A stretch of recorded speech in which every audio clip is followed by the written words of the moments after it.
Welcome to another episode of the City Stage Podcast. I'm Victor Johansson, along with Josiah Shostrom and Francisco Corrales in the engineering room. Today we have Igor Kasyanyuk.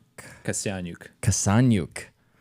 It's better than I would have attempted. So Everyone attempts it at least once, and then they stop. just not trying. in front of your face, or I don't. Yeah, behind your back maybe. First day of school It's- is always fun growing up. You know, every year you basically have a new set of teachers. High school kind of changes a little bit, but in elementary school, every year, you know, you got your new homeroom teacher, and for the first week, it's just painful. Just go with the first name. Okay. Yeah, exactly. Well, and that's the thing. I've never had, except that in 5th grade there was another Igor in our school, No, and he was from Yugoslavia. there can only be one. There can only be one. There can only be one. I only know one. The Igor. You are from Ukraine originally, as we were saying. Yep. Yeah. And now you are in Nashville. So just before we start, can you just give like a brief overview of kind of things you've done and the things that you're doing now in the production world? Yeah, so I started out in production and originally actually wanted to go into graphic design when I was in high school. Got really interested in Photoshop. I was a nerd growing up, so I loved computers and all that stuff. So I was like, art, computers, that sounds like fun. So I took a Photoshop class, which led me to, you know, exploring that whole thing. And then I took a news production class in my senior year.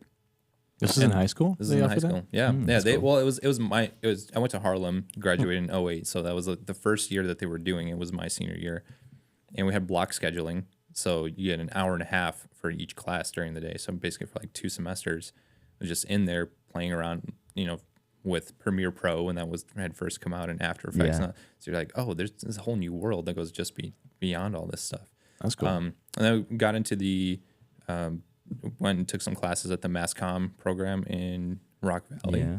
And that was a really fun experience as well. And at the same time, I started an internship at a local church here, City First. And that's where I met a lot of the guys that I work with to this day. Actually, Taylor Willard, who you guys just had on the podcast recently. He also did that. So we kind of started out in a very similar way over there. And then as I was doing that, I had somebody from a local agency here, Graham Spencer, reach out. They had their previous video producer that was in-house leave, and he had reached out to Jerry Labai, who was the head of the department over there at Mass Comm at Rock Valley, and just saying, hey, do you guys have anybody that's graduated from the program or somebody that you could recommend? And he gave him my name, and so then that kind of transitioned me out of the intern stage into the real big boy job. Yeah. So worked in the agency for about 5 years, then transitioned over to working with Colin Gregory and Jeff Anderson over at Gray Spot. Yeah. So doing some production there, and then You guys had a lot of cool travels together too. yeah, they did a lot of really, really cool visual work, and so we were essentially just a high-end camera department for a lot of ways, and it was great because we did projects for spec for clients and all those different things, but there was also a lot of great collaborative opportunities because we would have directors and other agencies that would come to us and say, you guys can shoot stuff really, really well. Here's the concept. Now just go and make it look really good. So that was a great opportunity to really stretch yourself in that technical way. Yeah. Whereas being at the agency was very much that conceptual end of things where you're working on developing, you know, the client, figuring out the client needs and a lot more heavy on that pre-production end of things. Yeah. Which kind of lays a good groundwork for you going forward too. So what do you find yourself doing mostly now? It still is definitely a variety of things. But I would say, you know, even on my website, or I just kind of list it as director and photographer, right? Because I've gotten to this place where I've just done almost every single role. Yeah, just a utility knife or a Swiss Army knife. Yeah, and it's you know, there's always that statement of, you know, jack of all trades, master of none, and what's funny Really is, more of a Ukrainian knife. But yeah, better than Swiss. not quite, yeah, for sure. yeah, Soviet made. You can always leave it to Josiah to throw you off track. Yeah, you were going to say something profound, and I'm just like, no, let's sidetrack. Sorry. Welcome to Yeah. my life.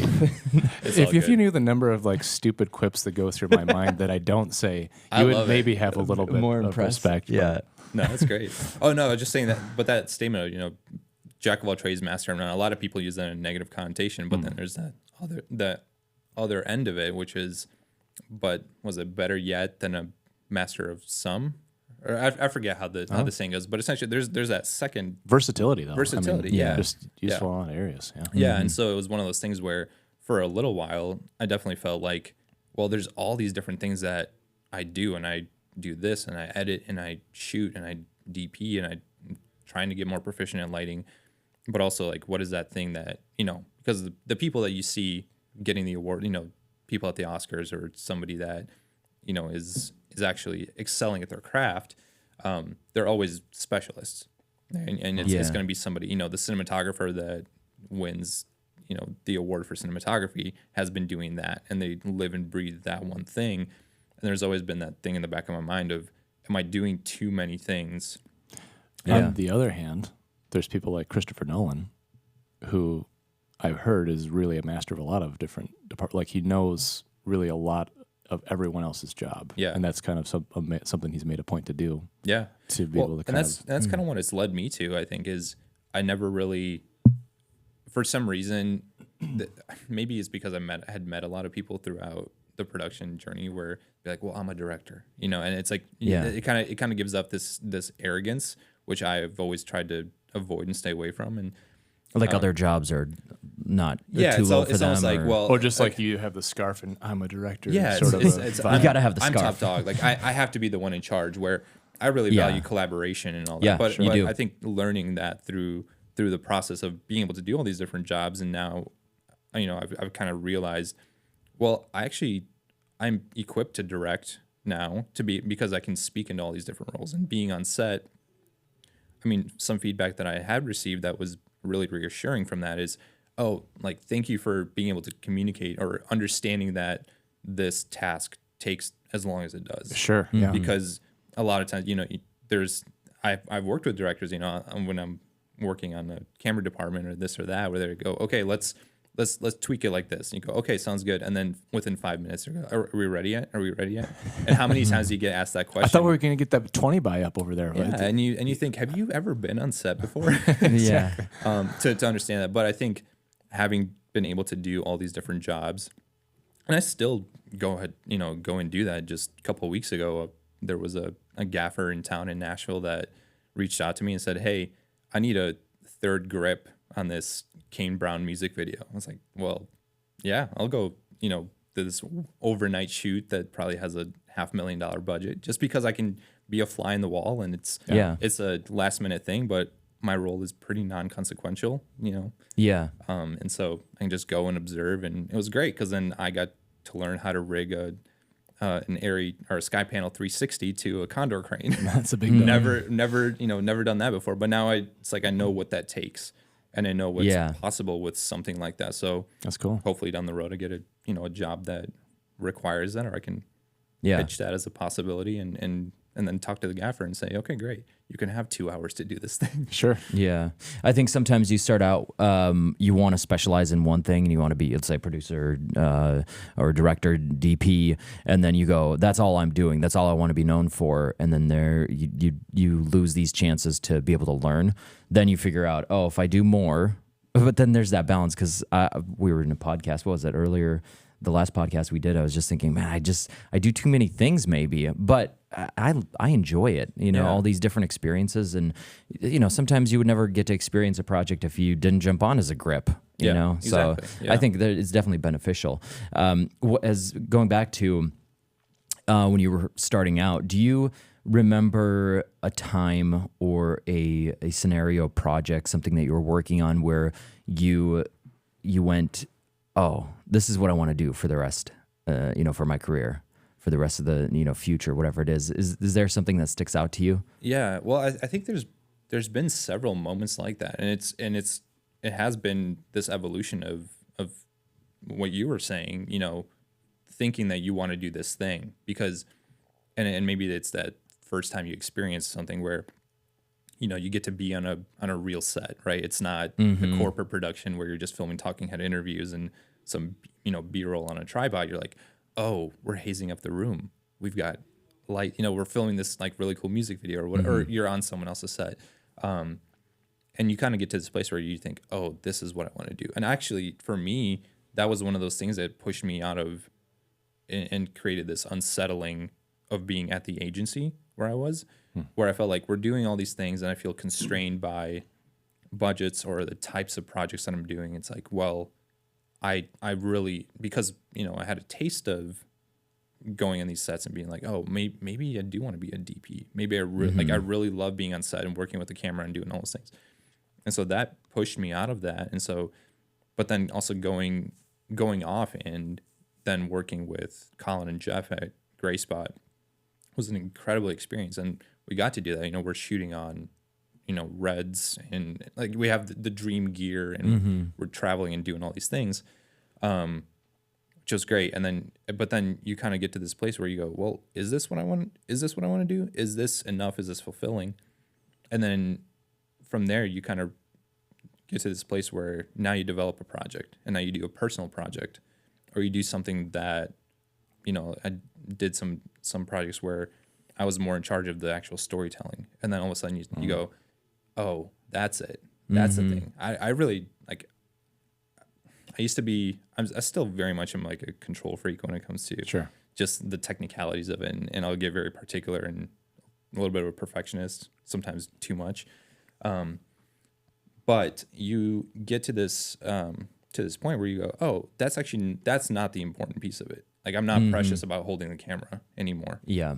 A recent project that we were on together, I had Colin come out and DP it. I think I literally over the course of the 5-6 days that we had total shooting, I had the camera in my hands once, you know, and I think I got one shot out of that. But it's more so about like, well, what is the story? What is the purpose? What is that thing that we're trying to develop?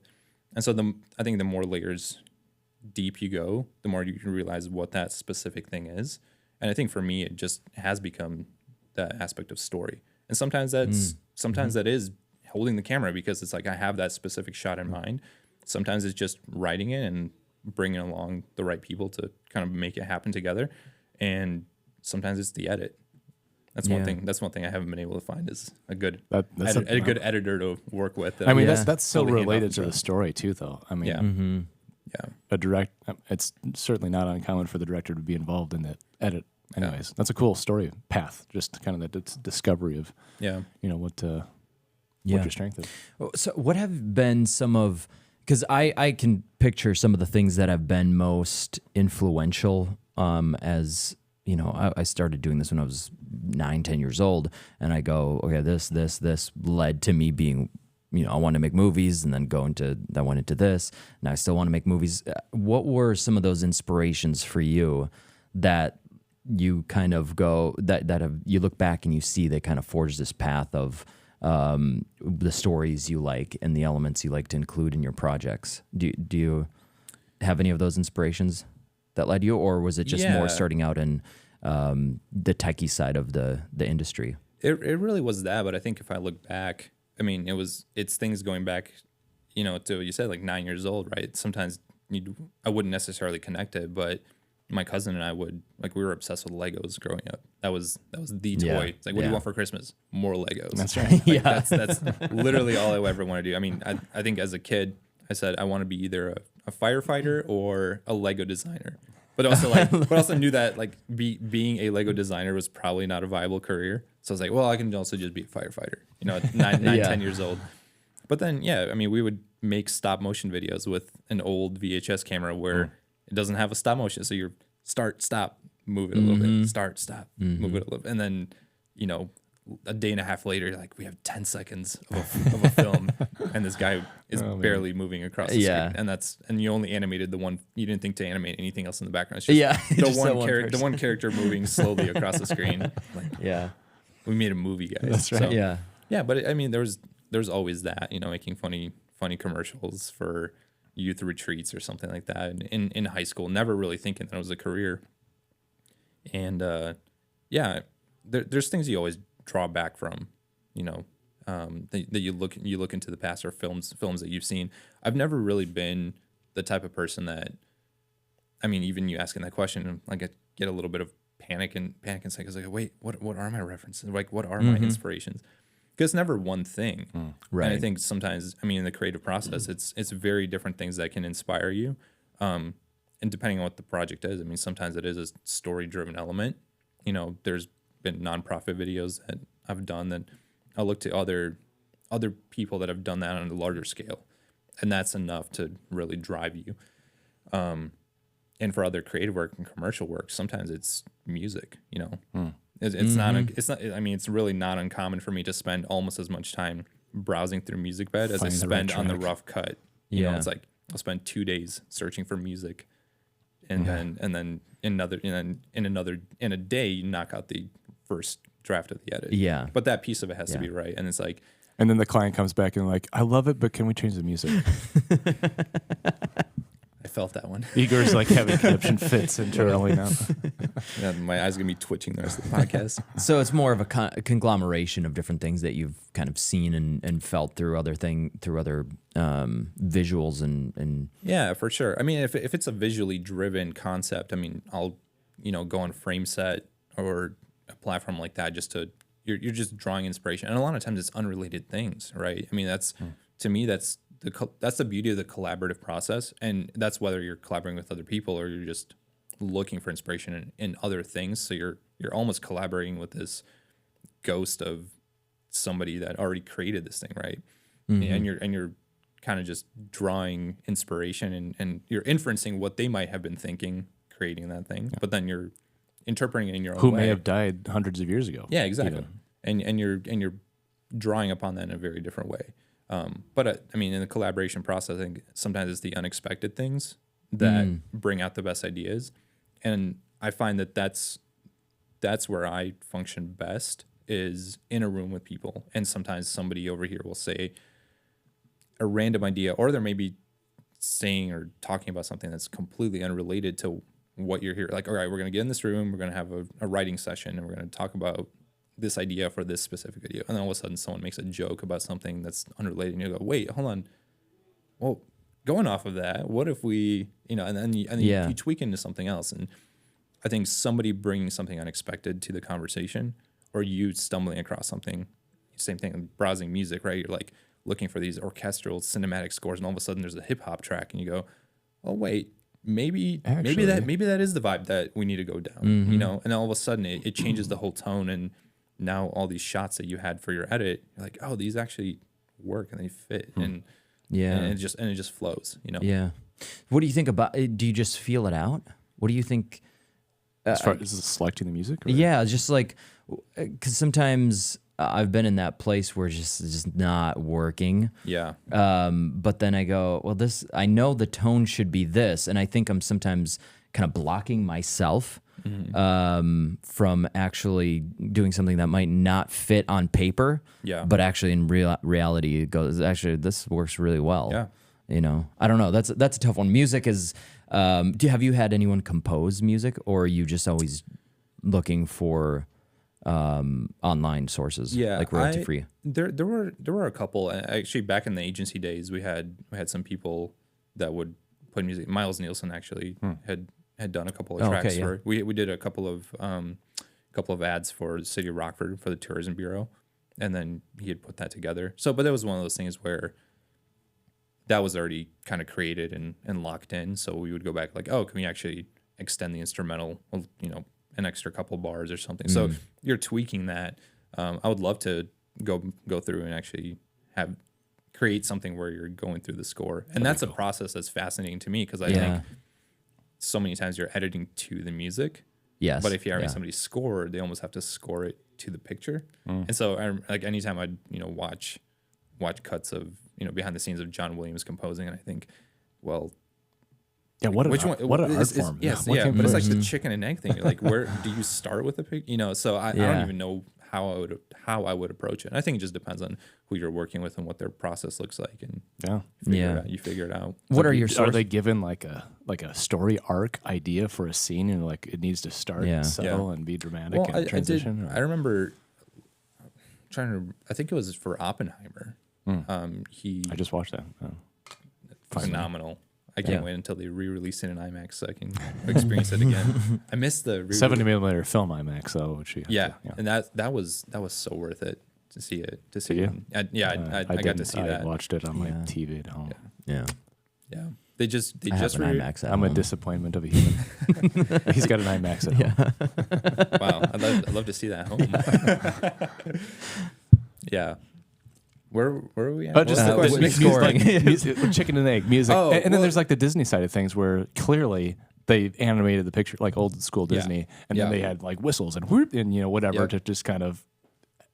I mean, he almost like developed that technique altogether, like having music as part of the story driving. Yeah, that's what John. So my friend John, he's doing that for a commercial project we just shot, and it's.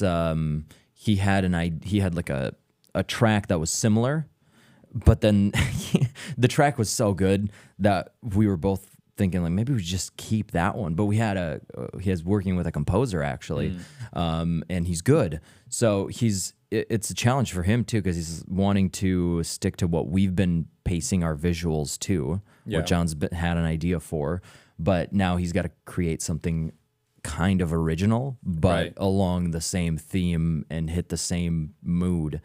So I don't know that's something we should talk to composers about. David Fincher had a conversation about that because he would edit things together because you basically just use soundtracks from other movies when you're cutting together your thing, and then you hand that over to your composer. At least that was his process. And then I think it was Immigrant Song that they used in Girl with the Dragon Tattoo for the trailer, but then they loved it so much in that they go, well, we have to license it. There's literally no other song that can work for this. I've heard of that happening. I'm sure there's some other examples of that too. Are you a musician at all? Yes. That was a very slow, hesitant. Well, yes. I took piano lessons. Begrudgingly, because my parents forced me to. They're like, you will play the piano. We came to America, and you're going to have all this opportunity, and you will be a musician, and you will be successful. Yeah, and so I did it for about 8 years, and then that's a long time. Yeah, I mean, I'd say I avoided practice because it was a have to thing, right? It's like I didn't necessarily want to, but I had to, so I avoided the practice of it. But I had to absorb all the music theory side of things. And so when it becomes kind of second nature, then in high school, I picked up the guitar and just not really taking any lessons or anything, and just applying the theory to that. And so played around with it. So music's always been a huge part of that. And maybe that might be a part of why I gravitate towards that especially in the editing stage when you don't have those things set, gravitating towards that as a starting point. But it helps. I don't know. I've found a lot of times it helps with understanding music, helps you understand the rhythm of edits as well. Sure. Because there's a big element to it. And even if you're not editing, cutting on the one of every single of the beat of the song, understand the flow. And because there's almost a narrative flow in songs, right? Like you have the climax and you have the release at the end and all that. It's a very similar art form. So marrying those two. I think having some sort of background in music helps a lot. I didn't have a ton because I was, I picked up a piano, I picked up a trumpet, and I just want to do what I want to do. I played the cornet for a number of years. Yeah. The cornet. Cornet. It's the same thing. It's just smaller than a trumpet. It's basically a trumpet, just I think a slightly different sound. You learn something new about this guy every day. There you go. I still can, believe it or not. But I'm glad I did it because actually one time my sister's really musical. She's been playing piano for like 15, 20 years. So I sent her a video of her wedding, And there was one song I just kind of laid in there. I didn't charge her anything for it. She just didn't want something simple. So I put music in there, and she goes, "This is like all off beat. Like I cut sections together." And to me, I'm like, "That's passable." And she goes, she just spots it instantly. This was free. You don't What are get you to doing? make revisions. In every single cut, she called it, and I was like, of course, I should have looked ahead. But I think it gives you a good like foundation to be able to work on. So you said 10 years you did piano? But yeah, I took lessons for about 8 years. Oh, Yeah. 8 years. Okay, Yeah. okay. But Yeah, it's funny. It's one of those things where now being in my 30s, that I'm like craving to go back to that again. And so I think, well, maybe I Thanks, should. Mom and Dad, for forcing me to do this. Yeah, Yeah. exactly. I mean, well, and how many things just in general in life happen like that, where you know, it's like, oh, this is what being an adult is all about. This is the feeling. Mom and You Dad were kids. smarter than I was at that time. And now you force your kids. Yeah.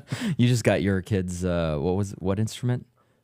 All my kids are learning music. They all started on piano, but the older three have kind of specializing a little bit now. Harp, That's cello, right. Harp and violin. Yeah. That's impressive. With how many kids he has, it's going to be an orchestra. Seriously. That's right. Yeah. We'll have to have a few more, I think, to fill that. You need a trumpet? I like some good jazz trumpet for sure. You know, I was thinking as you were talking about all the different roles, I like to look back and see how each different decision I made to do this for a while or like focus on this, you've definitely learned something and then learned something else about the other jobs. Mm-hmm. So do you see, what are some of the maybe key foundational kind of experiences, but not experience, but things you've learned maybe from all those different roles? Does anything come to mind? Because for example, doing some of my own short films, even though it's a fun, kind of a stupid project for, anyone else looking into my life, but I go, man, I learned almost the most from short films because I had to be the producer, I had to be the director, I had to figure out what gear we could use, and you're doing everything so nimbly and on a budget. And I go back, man, there's a lot of things that I learned from that.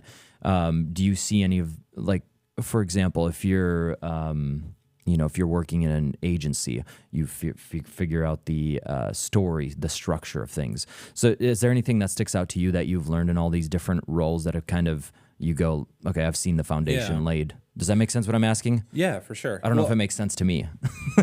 Yeah, I think, there's definitely different things to take away from all these, every stage of, career or different types of projects, right? So at the agency, coming away from that, it's like the importance of branding, because I think a lot of times people that work in the production industry I think I heard you even say on one of the podcasts where, you never see the end product. So you don't really think about it. You're like, well, I'm here and I'm just making it look good and I light it and you walk away from it. But like being able to see it throughout that entire process. As a director, you do.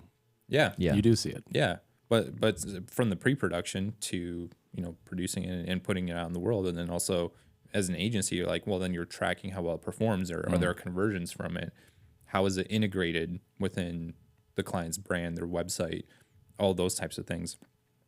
And, going away from the agency, because at that point by the time you're producing videos and you're hitting that stage of working with the client, they probably have already worked with the agency or another agency in the past. So they've got their branding figured out. They've got their messaging figured out. You're kind of just creating something that supplements that, right? Yeah. Mm-hmm. But a lot of times in the freelance world, once you start booking your own clients as a producer, people come to you and they go, well, we need a video. You go, great. They probably need a whole lot more than a video, but that's just the one thing they think about. But it's the shiny object, right? Sure. So they come to you and they say, we need a video. Well, great. Well, what are we doing? Well, we don't know, but we need a video. Is it for your website? Everyone's doing video. Oh, we don't have a website either. Yeah. Well, and sometimes they have the elements of that, right? But they think that the brand is the logo. They have that, but it's so much more than that. It's the core of what your business is about, how you communicate, what is the voice, right? If you were to turn into a character, that's why I love is it Allstate, the Mayhem Yeah, that's one of my favorite. Yeah, one of my favorites. favorites. It's so good, but it's one of those things like that's a character, that's a voice, that's a way that they communicate, you know, and it's like you see the guy. If you see that actor in the suit, you go, I'll stay. I already know what's happening. You just wrecked my $90,000 car. Your fault. What is that from? It's a Mayhem version. There's so many. Yeah. But I missed those. They're so good. Yeah, They still do. Are they? They still do. Yeah, I think you're I right. haven't seen Actually, any recent ones. I think they died down for a little bit and then went back to You it. gotta bring them back. Yeah. Maybe it was too much during COVID. But, yeah. They were just we're just trying to spin everything more positive. So don't need more chaos in the world. Yeah. You know, this is another thing that I'm not sure how to ask the question, but I wonder, how do you approach a company like that goes to you that thinks they need this, but then they need to really build a brand rather than just one video? Do you have you dealt with that? And then what's that process like? How do you think about that client? How do you tell them in a way that makes sense, and that you go, well, it's going to cost money, but we can do it for the X amount? How's your whole process to approaching a client like that?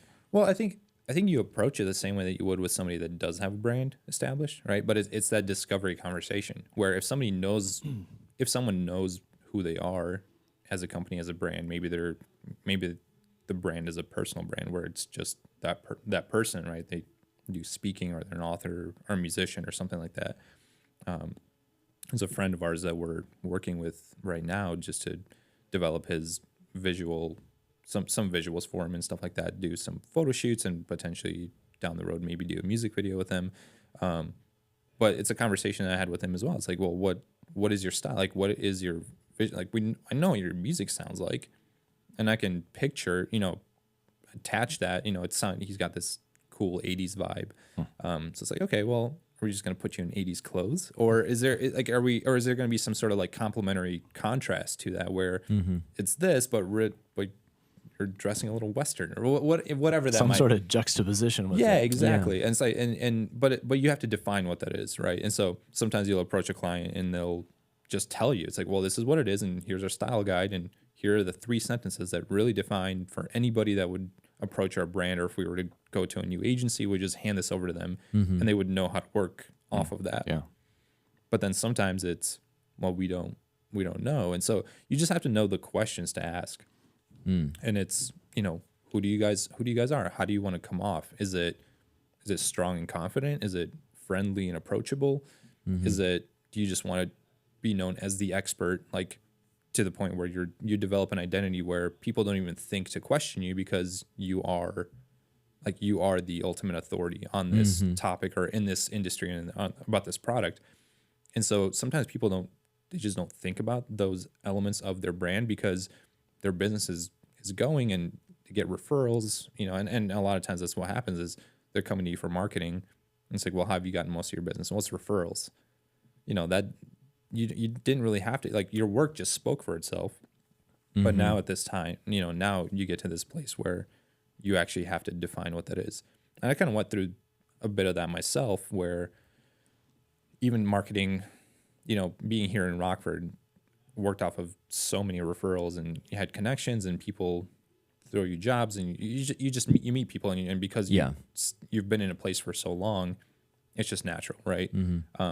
But then moving down to Nashville several years back, I go, oh, I have to really define for these new people, whether they're in the industry or clients that I'm trying to get, who I am, what do I do, and going through some of that process myself. Now I can take those questions and ask them to clients that are coming on.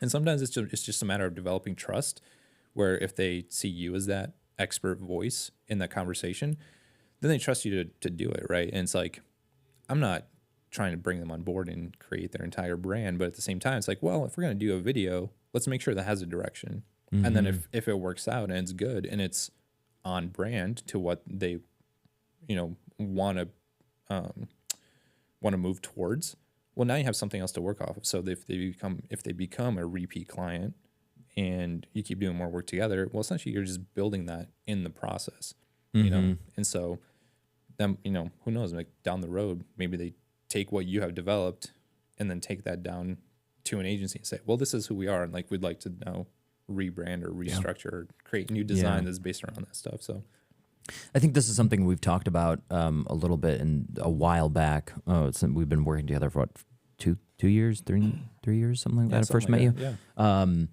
Where do you have an idea, having worked at agencies, kind of different positions? Do you have an idea where you think these the creative advertising industry is going?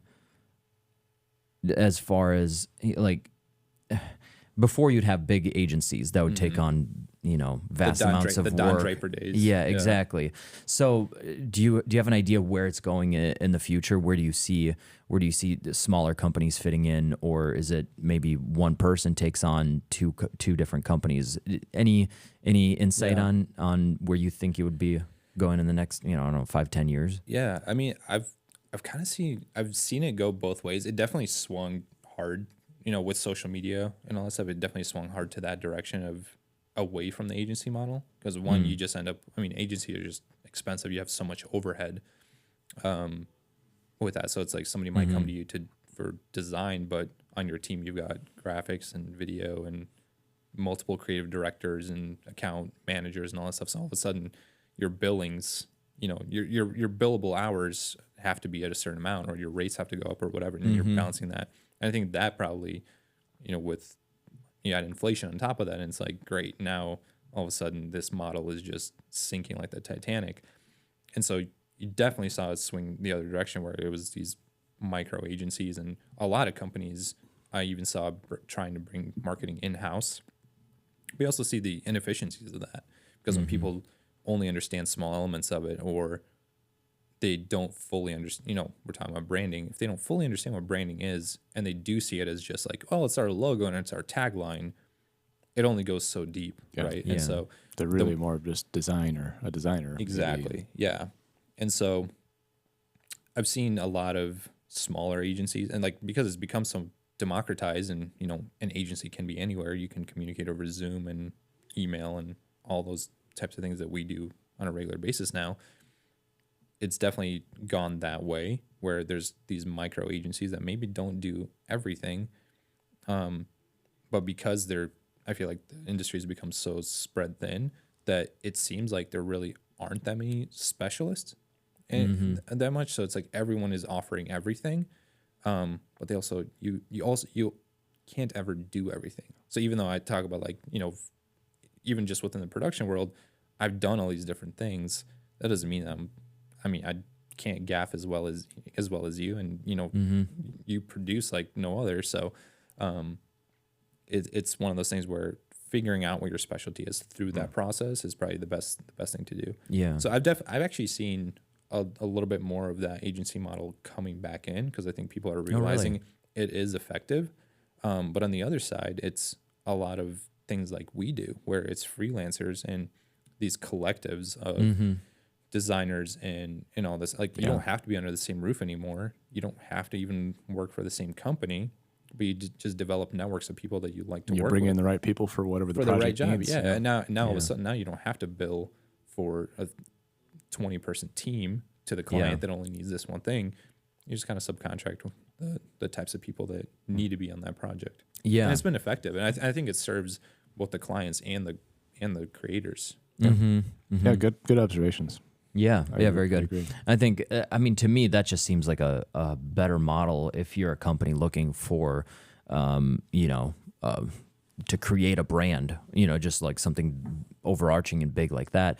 Creatives, I mean, I think you're going to get the best work because everyone's passionate about it. And if you have, you know, people that are freelancers that can do 2-3 different things, one person could do one thing on one project, a different thing on another. Yep. And then you, I don't know, to me, that is a better model if you're a company that's looking to get the most kind of value and you know, the quality out of your end product. I don't know. But that's interesting. That's very interesting. And there's certainly still a level of specialization in it. Yeah. I mean, there's, you have a broad range of skills because you've done so many things and worked with so many different people, but you're finding yourself gravitating toward these specific things. So it's like, this is maybe you know, I don't know. I haven't looked at your website. Like, what's your market? You said director, but like, what else is offering on that site? You know, maybe you can do it all, but you're when you're needing to focus on these other areas, then you can bring in the specialists, or there's your specialists, which are your freelance buddies, right, wherever they happen to be. Mm-hmm. But it does come down. I mean, there's also this flip side of what do you present yourself as to the world, especially outside. When you're trying to market to new people in a new market or new clients, or you're networking. Being in Nashville, it is a larger market. I actually ran into this. A lot of creative people down there. Yeah, for sure. But I also ran into this dilemma a little bit where it's like, oh shoot, did I just lock myself into this role? So I went on, a friend of mine who's a DP brought me in. He was DPing a feature film. So it was a smaller budget. I mean, small budget as in, like, I think they had $2 million budget, which for a feature length that's on a Hollywood scale, that's still very low budget. Yeah. But we were filming for 5 weeks, and he said, "Hey, I need a DIT. I know that's like not what you do, but I thought, well, yeah, but first of all, it's 5 weeks of consistent work. That's great. Yeah. And then in a new town.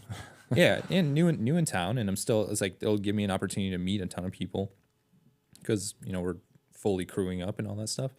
And it'll just be a cool experience to be on set and do all these things. So I'm like, sure, that sounds great.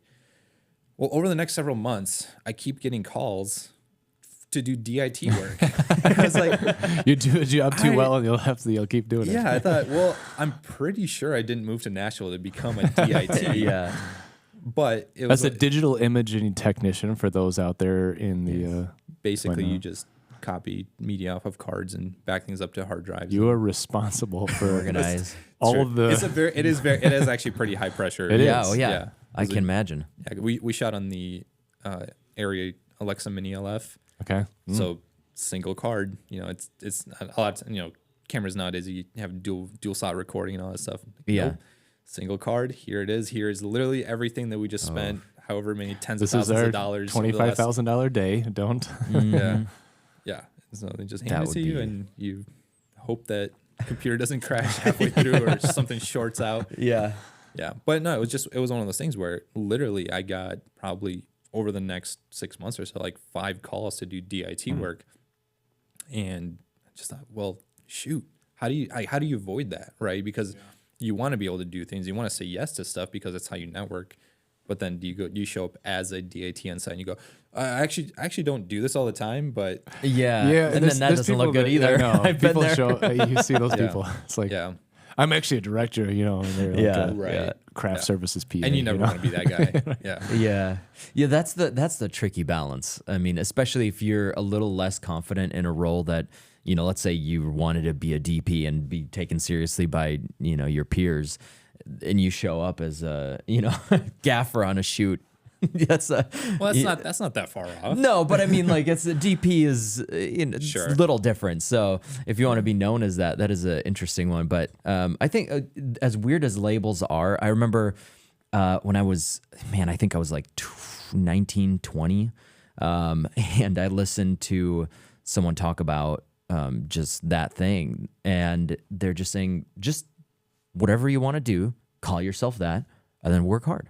And I remember going, like, I don't deserve the name cinematographer or director of photography in my email tag, because all the stuff I'm looking at all these great artists and professionals, and I'm like, I'm nowhere near there. Yeah, I'm nowhere near that. But yeah, that's pretty much how I became a gaffer. Yeah, I just changed my title.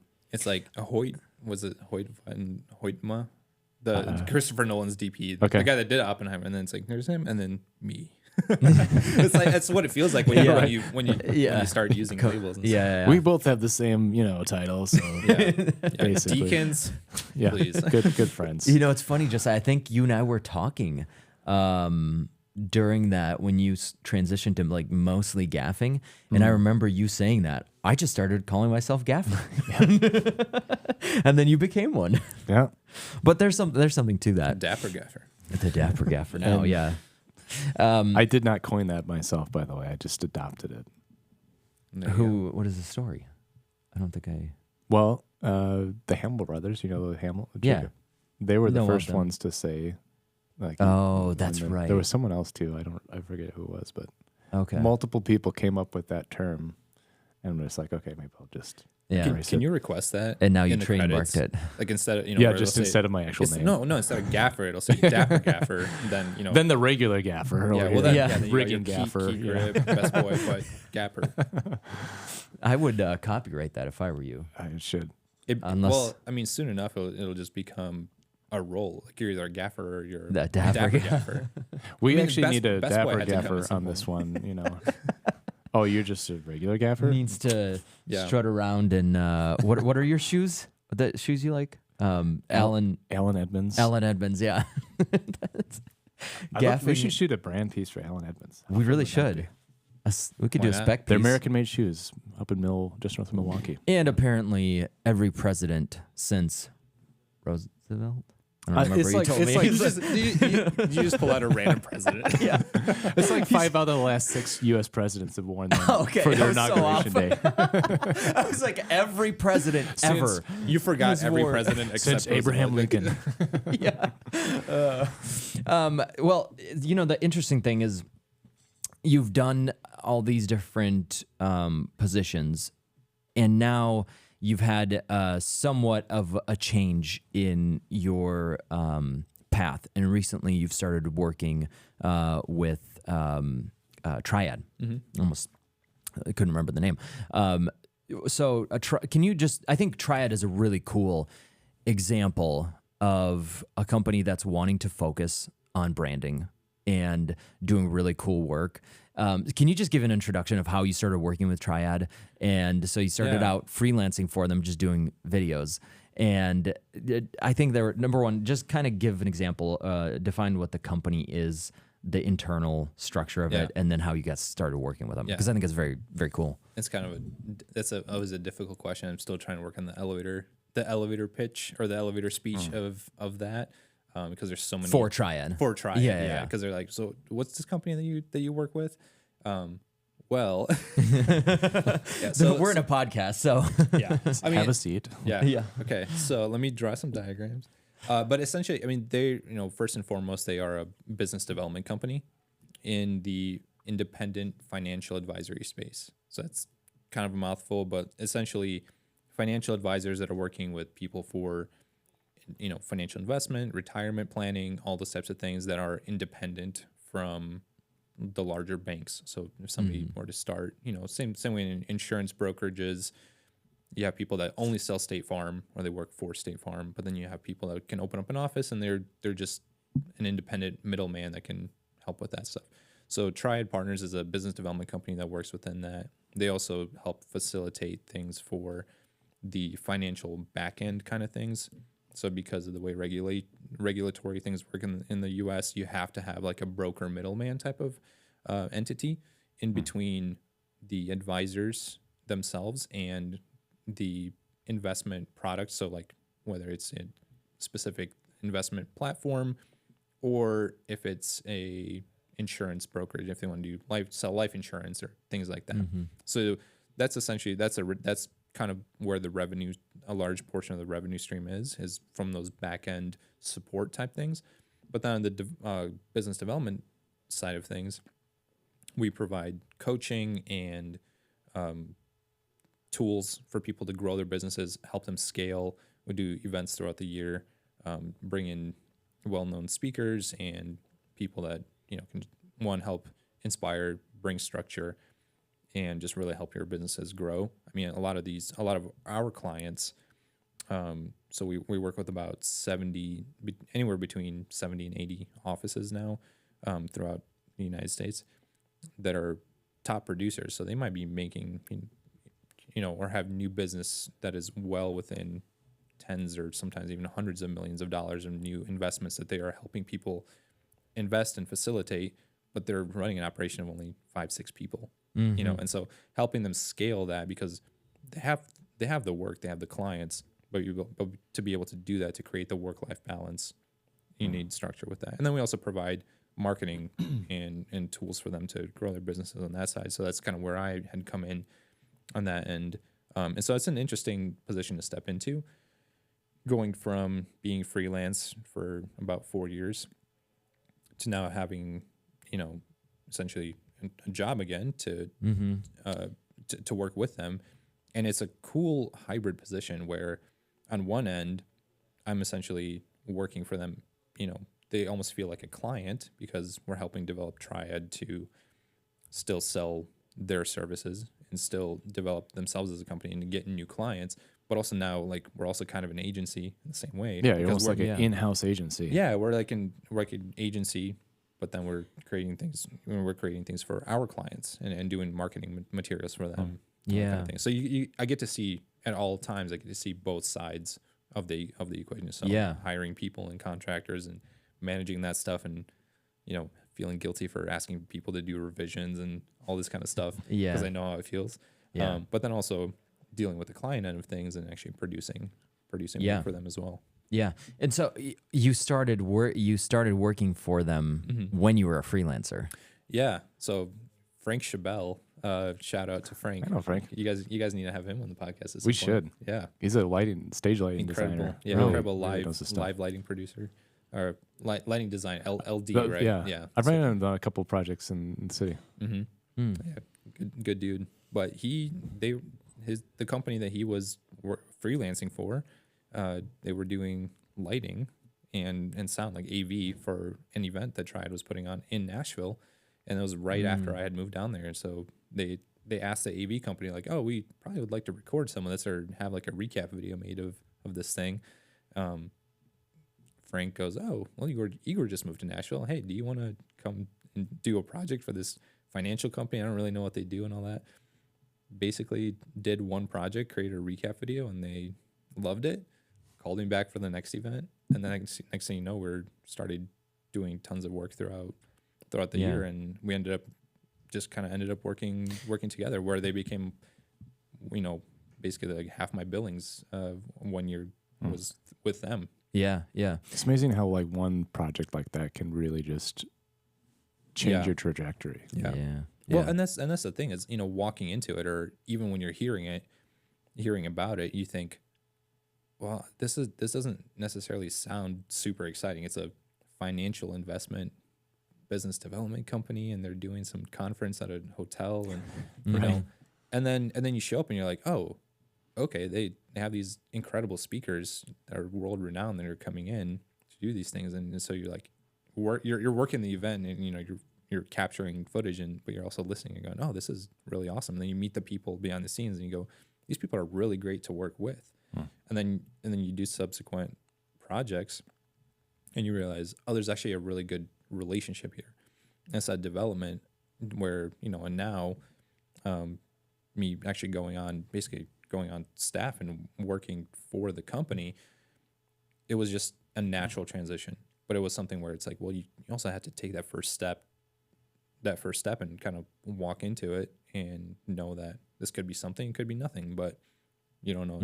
You wouldn't know until you just don't know if you don't take the project. Exactly. Yeah. And I think you created also kind of a brand piece for their final, their last day that they showed the video on their big last day, right? Yeah. And it was very cool, brand oriented video, storytelling definitely weaved in there. I think it was a beautiful piece, and you guys did that all. It was only 3 of you, right? 3 of you with 2-3 actors. The video is, I thought it was, you guys would have had a full on crew and all that. So I think it seemed, I mean, it's amazing what you can do with so little people if you have a strong vision, number one, but also like I could see why they go, oh man, let's see if we can get this guy in to work for us, an actual job, be in-house.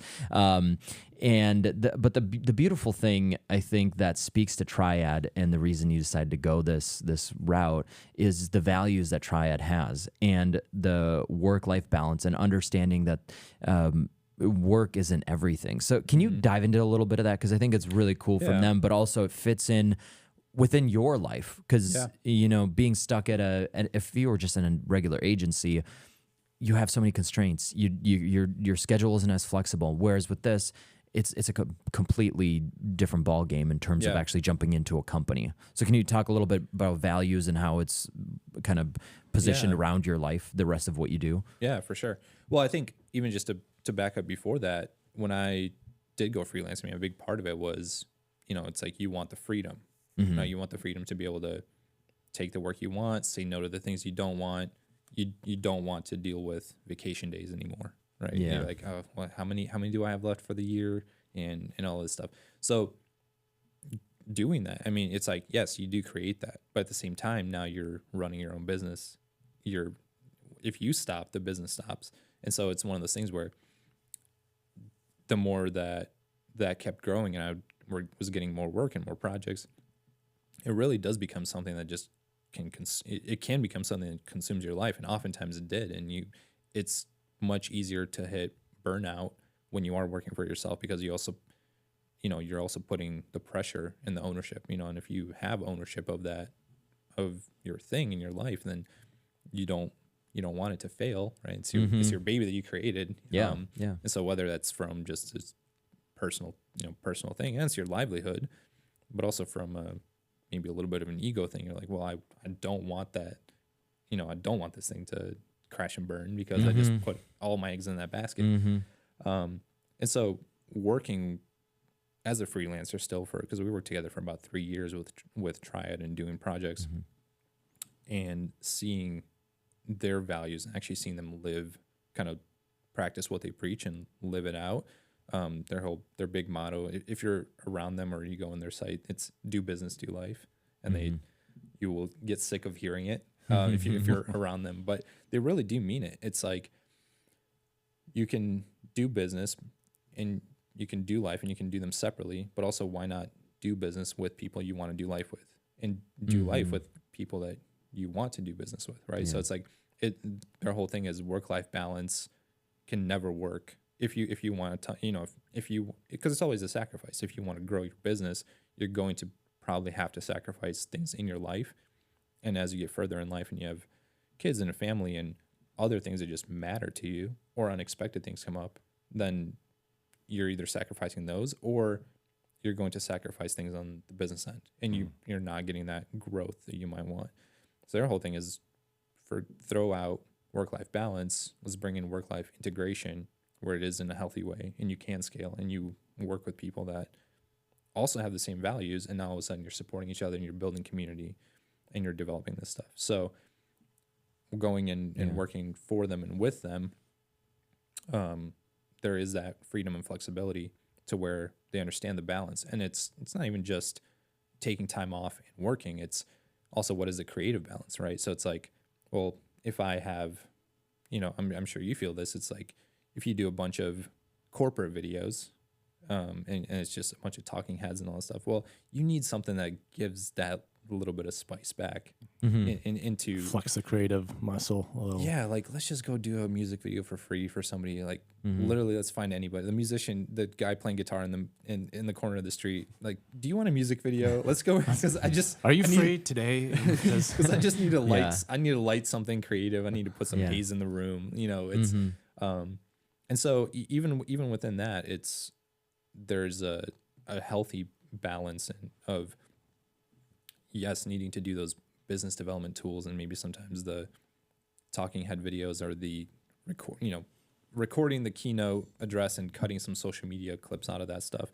That exists, but then it's like, well, let's do something out of the box. Let's do something creative, and having the flexibility and freedom to do that, even just in my own personal life, to where I have a hard time just sitting, or I wouldn't be able to just take a bunch of time off and not do anything. If I take time off and go somewhere on a trip, there's going to be a camera in my bag, and something's gonna come out of that.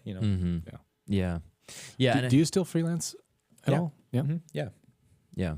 I think that's the beauty with your so they position. give you a flexibility. You can just take days off and it's one of those things. It's a mutual respect where, as long as you, like, if you get your work done, you get the work done, you're meeting the goals, you're helping the company grow, you're doing the responsibilities that you I would, Sure. it's ownership of that. Yeah, and that's so some of I don't know if we on the recap podcast I think I talked about Boston, and that was a beautiful example of I don't know, they came up with the concept, or was it a conglomeration of ideas that kind of forged that concept for that client? I mean, so that was one, going back to the whole branding question.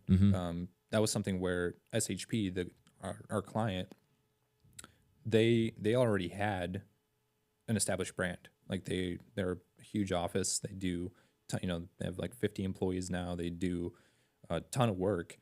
They've gone through this process, and I mean, I forget how long they've been around, 15 years, I think maybe. So they've well established that, and their clients know them for certain things.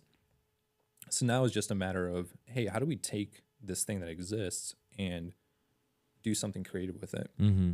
How do we tell a story and craft visuals that are representative of the things that they stand for, but also, I mean, even the locale, right? Like we chartered a sailboat for the day. I mean, their name of the company is SHP, which looks like ship, and their logo is a boat, and they're literally in Plymouth Harbor, right on the water. Right, like you could see Plymouth, the structure around Plymouth Rock from their office window, in the harbor. So it's like, well, you guys, like, everything about you guys is this. So let's play into that. Let's a nautical. Element. Let's take the nautical elements. Let's talk about that. So we myself and a couple of other people in the creative department, we just sat around and just threw. That was threw with ideas. At SHP or within Triad. Within Triad. Okay. So we essentially took their brand manifesto, their branding language, brought it in, and we thought, okay, so with this, what are some different directions we can go? So we landed on 2 different concepts. One was around this thing, and it was concept of storms and like storms in life. Like what happens on the water? Well, the most terrifying thing that can happen is you're stranded out there, and then it's wasn't that movie Perfect Storm, Marky Mark. That's like one of the most terrifying things that can happen on a boat. Or Triangle of Sadness. I don't know if you guys have seen that. No. I would check that one out. It's a good Bermuda Triangle? Woody Harrelson. I think they get stuck in the Bermuda Triangle. It's this cruise ship with all the wealthy people, and then they all end up stranded. I've never even island. heard of it. Interesting. It's I forget the director's name. He's a Nordic Igor or Swedish director. No, not quite. Not there yet. It's like, have you heard this movie? I don't know, guys. This is a big. Yeah. After you watch this SHP ad, there you go. It'll be there. We'll put that's a triangle of happiness. Yeah. Yeah. So we explored that concept and basically wrote a rough script, and I put together some mood boards for that. And then we had another concept that was all about. So essentially, because it's for a company that helps retirees with their financial investments, it's like finding the metaphor between the storms of life and the things that you go through in life and the turbulent times that might happen. You also want a partner that's going to help you through those and navigate those waters of retirement. And so we crafted that concept, and then we also had another one was all about building. And so they're down the street from the Mayflower, the replica of the Mayflower.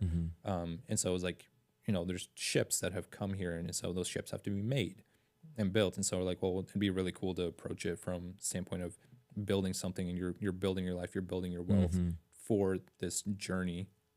Shipbuilding idea. Yeah. And so we're like, well, what if we, go find some shipbuilders? Because on the East Coast, in that area, Boston, Massachusetts, all around, there's lots of people that do that stuff. So we're like, well, we could probably find somebody, scout out some locations and create a concept around that. So that's cool. They ended up going with the first one, with the storms concept, and so who knows? Maybe down the road we'll do this other one a year or two. Maybe we'll steal the concept and there you go. Now everyone knows it. Patent pending.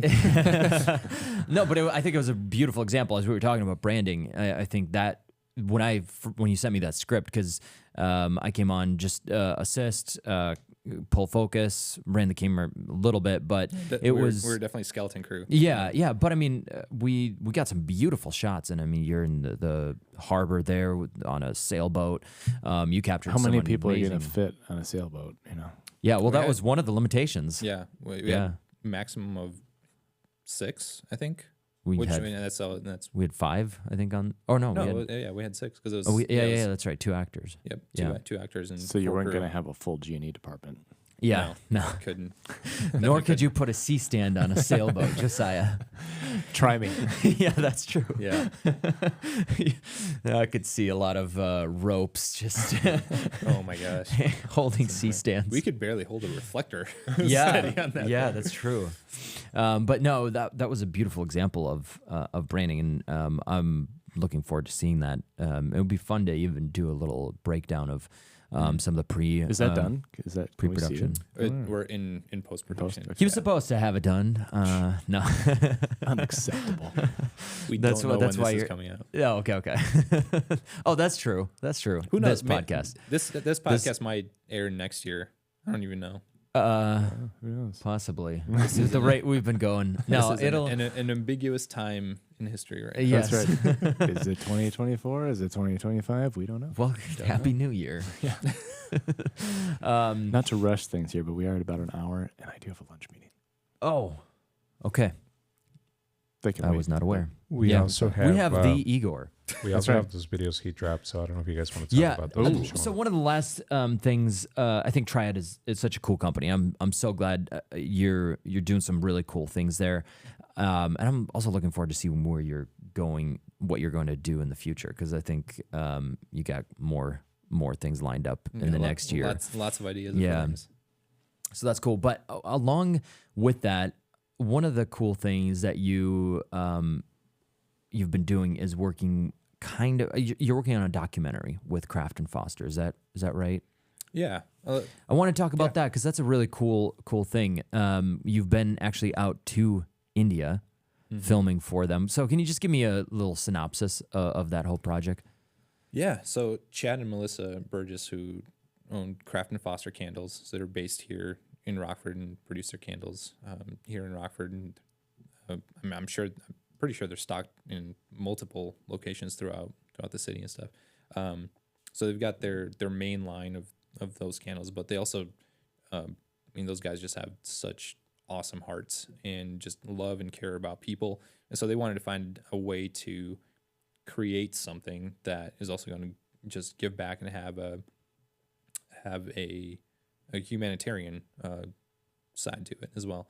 And so they partnered with an organization to create a production facility in India, and that essentially becomes a facility where women that lived in impoverished communities can come in and essentially just take ownership of this thing, and most of the proceeds end up going right back to them and to their communities and into their lives, and in a way where they just would not have that opportunity. And that was something where, as they're doing this, it's a beautiful story, and we were able to even sit down and talk to some of the women and hear the life change that happens from this opportunity, where to us it just seems like, well, it's just a job, right? Like you're just pouring candles in this facility, but to them it literally changes their lives, and it changes their families' lives, and what they're able, they can send their kids to school and all these things. And so, the story is there. It basically has written itself already. And so, Chad and Melissa are good friends of ours, and so they just asked myself and my wife Elizabeth to come with them to India earlier this year. Elizabeth, who is here in the building, in and the Kiko, booth. cut the camera again. The dirty dog. Technical difficulties. Oh, okay. She said we're good. So they asked us to come with them to India. So they were going to go and do some training sessions with the women to actually show them how to properly do it and do things to their standards. Because the candles are going to be sold over here in the U.S. And so they wanted to do trainings and show them, but also just to be able to see them in face to face and see the people whose lives they're impacting. And so we were able to come with and kind of follow them around, and also go around, take a little bit of a journey through India and see what's around and what life is like, and hopefully be able to capture them. We've got Looks like he's got it queued up here. So we've got about 8 hours or so of footage.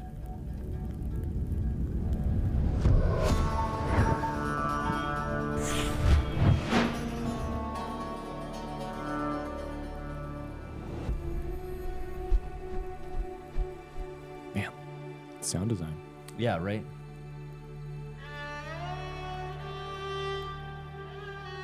And great music choice. I mean, just puts you in the mood.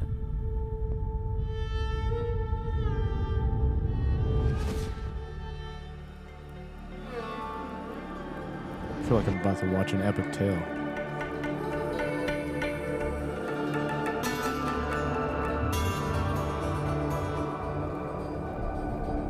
Long ago, the craft of candle making was born.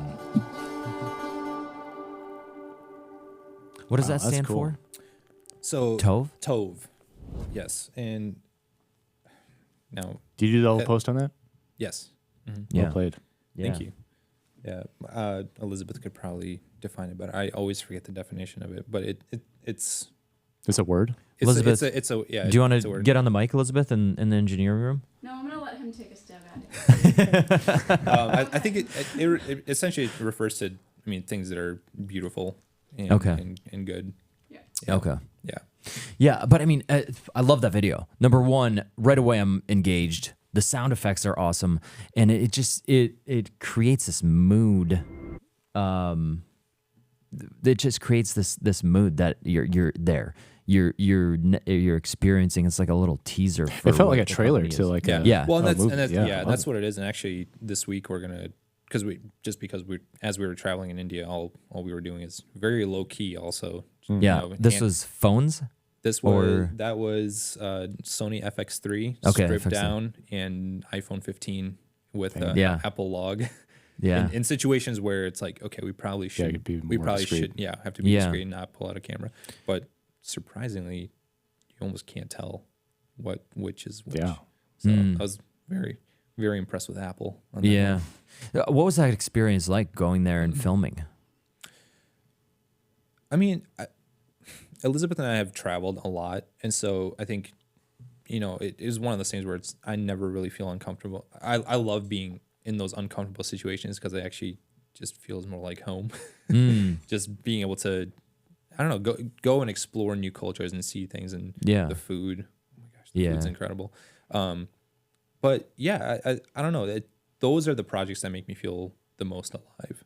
And talking about balance again, it's if you do work, you do work that pays the bills, or you do work that is fulfilling maybe from one side of creativity, you kind of want to be able to balance that with things that fill your soul and that fill that other desire that you have. And so it's as great as it is to be able to help a company to sell more product and all that stuff, there's always a part of me that's felt like, well, I want to be able to do those things, but then to give back and to Something help. with more of a purpose to Yeah, it. things that have purpose, things that help people, that can have a ripple effect into people's lives that aren't necessarily the consumer, right? And so being able to do things like that and actually be there and see the people whose lives we will potentially impact with that stuff, it's huge. It's powerful. It's the types of things that once you get back home, those are the things that keep you going.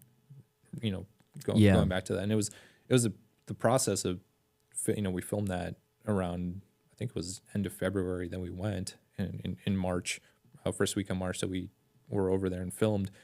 But then there were a couple of months where I just got so busy that we couldn't actually get to the edit, and you get so bogged down in that day to day that then when I actually did get a chance to sit down and do that and work through, I'm like sitting there with tears in my eyes editing this stuff, going like, oh yeah, that's why we were there. This is the stuff that really matters in life, and matters to me, and and so it's great. I mean, it's like little time machines that you can plug yourself back into and go back to And feel the emotion of it. I Yeah. mean, that's what, film does such a great job of capturing emotion. Yeah. If it's done right. Yeah. Yeah. But we didn't have a chance to really do anything with Chad and Melissa while we were over there, just because we were focused so much on capturing what we were there to capture. So this week we're actually going to go over to their shop and film a little bit of an interview, and so hopefully turn that into a longer piece. And, a little mini documentary that actually tells the story. Yeah, I think it could be turned into a feature film. I don't know. It just feels like it. It feels like you've shot a trailer for something that's going to happen. Well, we'll see. Yeah. We'll see what happens on the road. I agree. That's why I watch that. I mean, you have so many. I love your edit style. Number one, quick sound effects are on point all the time. I'm always blowing smoke up your behind, but I'm not going to do it in a public square. But no, it's just like I said, it captures that energy so well. So I'm looking forward to seeing the longer one. Which when do you think that's going to be out? Did you have to film at their location first, and then you're going to be it's going to be pretty much piecing together after that? Yeah. Well, we're just gonna work on it as we go to just and also just to keep promoting the product and the mission, because there's a lot of people that want to help fund the project, kind of on the back end of things, but also promote the actual sales of the candle and all that. And you said you have like 8 hours of B-roll? Yeah, we probably shot about 8 hours of footage. I mean, B-roll, but then we also did some interviews with the women. Okay. And things like that. So we'll probably have to get that sent out to translate, because they didn't speak a word of English. Oh, yeah, so, sure. So I have a bunch of interviews in Hindi. Oh, wow. Or you could just learn Hindi. I mean, I could. There is that. Elizabeth's probably halfway there already. Yep. That's probably true. So one last thing before we end. I wonder if that's where you draw your inspiration. Is this travel, this seeing new places, being new places, experiencing new things, seeing new things, and I wonder if that's what's kind of puts you in that creative space. Do you think so? Yeah, I mean, I think if I were to look at the things that I'm most proud of, or just most passionate about, or have been the most passionate about creating, it is those things, whether it's that, or we did a brand video for Elizabeth's clothing company, rendered free. Mm-hmm. Yeah. Shout out. Kiko's signaling that he has another video queued up for us, which might be what you're talking about. Oh, okay. Yep, Yeah. he's nodding his head. So we did this basically with no budget, and just tagged it onto a lot of the travel that we were already doing. Many are called, but few are chosen. Forerunners see time in a way others do not. Elizabeth wrote the script and directed it. I just did the cinematography. To understand and lead others into what is to come, one must consider. I love all these matching which has shots. It's got a nice stereo mix too, actually, I'm hearing. A voice cries out in the wilderness. There she is. That was the director right there. The message will reach many, but who will go forth? Count the cost. Choose courage. Throw off anything that hinders. Set a course forward, having discerned the times and seasons. Follow the ancient paths. Wisdom charts the way. Make straight a road in the desert for our God. Watchmen, what of the night? Fear no depth. Fear no valley. What of the night? The morning comes.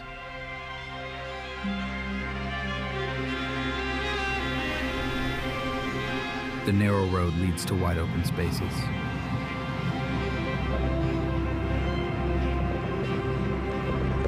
The things we do now are not just for now. Our legacies resound in eternity. Step into the wind. Prepare the way.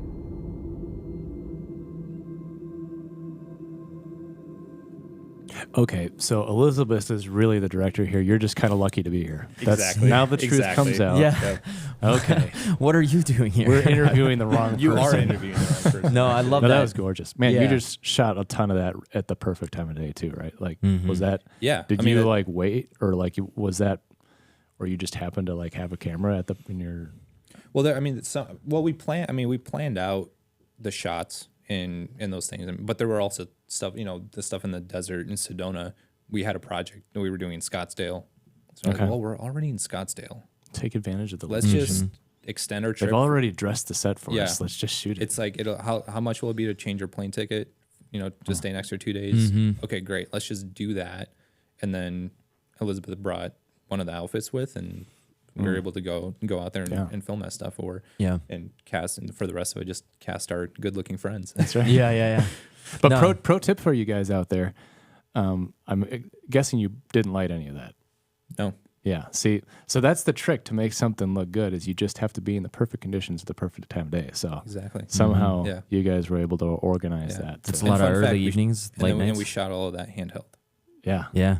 On what were you shooting on? FX3. FX3. FX3 for- Yeah, it looks for beautiful. everything. And the sound design, I mean, in here, it sounds amazing. Yeah. Is that, what do you use for doing sound? Do you have, is this a MacBook speaker or is this actual? I've got some speakers and Yeah? some good headphones, some of the Audio Technica It's 16 DT. point surround, when Yeah. so- Atmos. Yeah.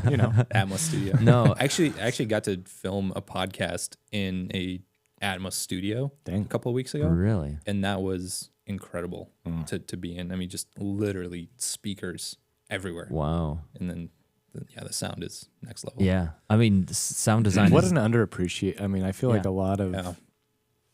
newcomers to the film industry, like they really sleep on the sound. Yeah. And Yeah. it's half the picture. Mhm, for sure. Mhm. Well, one thing I did with that is, I mean, we kind of edited to the music, and then I actually stripped the music off completely, and then just essentially went through the full edit, just doing the sound design, and made sure that I can, like, if I were to have no music, It could live on its does own. it still with just a voiceover and just a sound, does it still feel full and like the sound is supporting the picture? And so Oh, once I got it to beautiful. that point, then I brought the music back in and just mixed and stuff. Well played, Yeah. man. Well Yeah, played. very well. I love it. I absolutely love it. And that is your wife's company. That once we are down the road a few months, maybe 6 months, 4 months, we will have Elizabeth Maybe on tomorrow. the podcast. I don't know. Yeah. Well, we wanted to. Tomorrow's Thanksgiving. Yeah. You guys don't have any I'm plans. free. We'll free. bring leftovers. How about Friday? We'll just bring leftovers. But Eating leftover turkey around That'd actually be a great the episode. Thanksgiving episode. That's awesome. The first we feast at City Stage. but first we feast. All right. Well, guys, Igor, thank you so much for being here. Really appreciate diving into some of your projects, and thank you. would love to have you it's been back. fun. Yeah. You're in Nashville, but you're back here All quite the often, time. so we'll have you back on. Elizabeth Keep doing what is you're doing, definitely man. going to be on. Guys, thank you so much for listening to this episode. More to come. Thank you so much for watching. Bye-bye. Das Vidanya. До свидания. That's Sudan. I mean, both of you guys. Like, I know.